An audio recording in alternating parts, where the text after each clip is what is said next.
ഇത്തവണത്തെ സമ്പൂർണ്ണ സൂര്യഗ്രഹണം ആകാശത്തുവച്ച് കാണുന്നതിനും തത്സമയം സംപ്രേക്ഷണം ചെയ്യുന്നതിനുമായി പ്രത്യേക ചാർട്ടേഡ് വിമാന സർവീസുമായി സ്പാനിഷ് എയർലൈനായ ഇബീരിയ ആകാശത്ത് 10,000 മീറ്ററിലധികം 33,000 അടി ഉയരത്തിൽ വെച്ച് ഗ്രഹണം കാണാനുള്ള അവസരമാണ് എയർലൈൻ ഒരുക്കുന്നത്.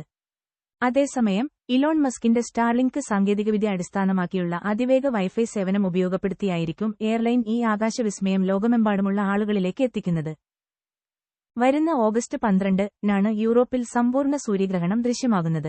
സ്പെയിൻ ഇതിന്റെ പാതയിൽ വരുന്നതിനാൽ ഒരുപാട് പേരാണ് ഈ ആകാശവിസ്മയത്തിനായി കാത്തിരിക്കുന്നത്. മാത്രമല്ല ധാരാളം സഞ്ചാരികളും സ്പെയിനിലേക്ക് എത്തുന്നുണ്ട്. 1912 ശേഷം സ്പാനിഷ് ഉപദ്വീപിൽ ദൃശ്യമാകുന്ന ആദ്യത്തെ സമ്പൂർണ്ണ സൂര്യഗ്രഹണമാണിതെന്ന പ്രത്യേകതയും ഇത്തവണയുണ്ട്. അതേസമയം കാനഡയിലെ ഇൻസ്റ്റിറ്റ്യൂട്ട് ഓഫ് ആസ്ട്രോഫിസിക്സിലെ പ്രശസ്തനായ ജ്യോതിശാസ്ത്രജ്ഞൻ മിക്കേൽ സെറ റിക്കാർട്ടിന്റെ നേതൃത്വത്തിലുള്ള ഗവേഷക സംഘമായിരിക്കും വിമാനത്തിലുണ്ടാകുക. ഈ വിമാനത്തിൽ പൊതുജനങ്ങൾക്ക് യാത്രാ സൗകര്യം ഉണ്ടായിരിക്കില്ല. എങ്കിലും എയർലൈൻസിന്റെ ഔദ്യോഗിക സോഷ്യൽ മീഡിയ ചാനലുകൾ വഴി ഗ്രഹണത്തിന്റെ തത്സമയ ദൃശ്യങ്ങൾ ആസ്വദിക്കാൻ സാധിക്കും. മേഘങ്ങളുടെ തടസ്സമില്ലാതെ സൂര്യന്റെ കൊറോണ ഉൾപ്പെടെയുള്ള ഘടനകൾ വ്യക്തമായി പഠിക്കാൻ ഈ ആകാശയാത്ര ഗവേഷകരെ സഹായിക്കും. പ്രശസ്ത ജ്യോതിശാസ്ത്രജ്ഞന് കോപ്പർനിക്കസിന്റെ ജന്മവർഷത്തെ സൂചിപ്പിക്കുന്ന IB 1473 എന്ന കോഡിലാണ് ഈ പ്രത്യേക വിമാനം സർവീസ് നടത്തുന്നത് എന്ന പ്രത്യേകതയുമുണ്ട്.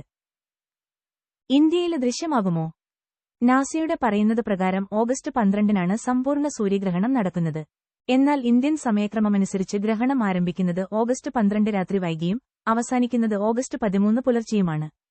ഓഗസ്റ്റ് 12-ന് ഇന്ത്യൻ സമയം രാത്രി പകൽ 9 മണി കഴിഞ്ഞ് 4 മിനിറ്റ് മുതൽ ഓഗസ്റ്റ് 13 പുലർച്ചെ രാത്രി 1 മണി കഴിഞ്ഞ് 28 മിനിറ്റ് വരെയായിരിക്കും ഗ്രഹണം.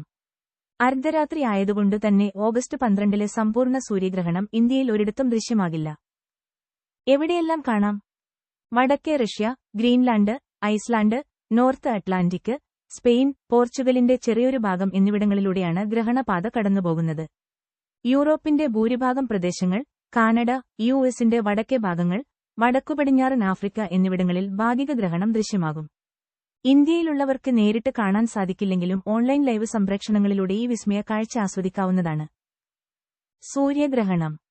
സൂര്യനും ഭൂമിക്കുമിടയിൽ വരുന്ന ചന്ദ്രബിംബം സൂര്യബിംബത്തെ പൂർണ്ണമായോ ഭാഗികമായോ മറയ്ക്കുന്നതാണ് സൂര്യഗ്രഹണം. സമ്പൂർണ്ണ സൂര്യഗ്രഹണ സമയത്ത് സൂര്യനും ചന്ദ്രനും ഭൂമിയും പൂർണ്ണമായി വിന്യസിക്കുകയും സൂര്യന്റെ മുഴുവൻ ഡിസ്കും ചന്ദ്രൻ മൂടുകയും ചെയ്യുന്നു.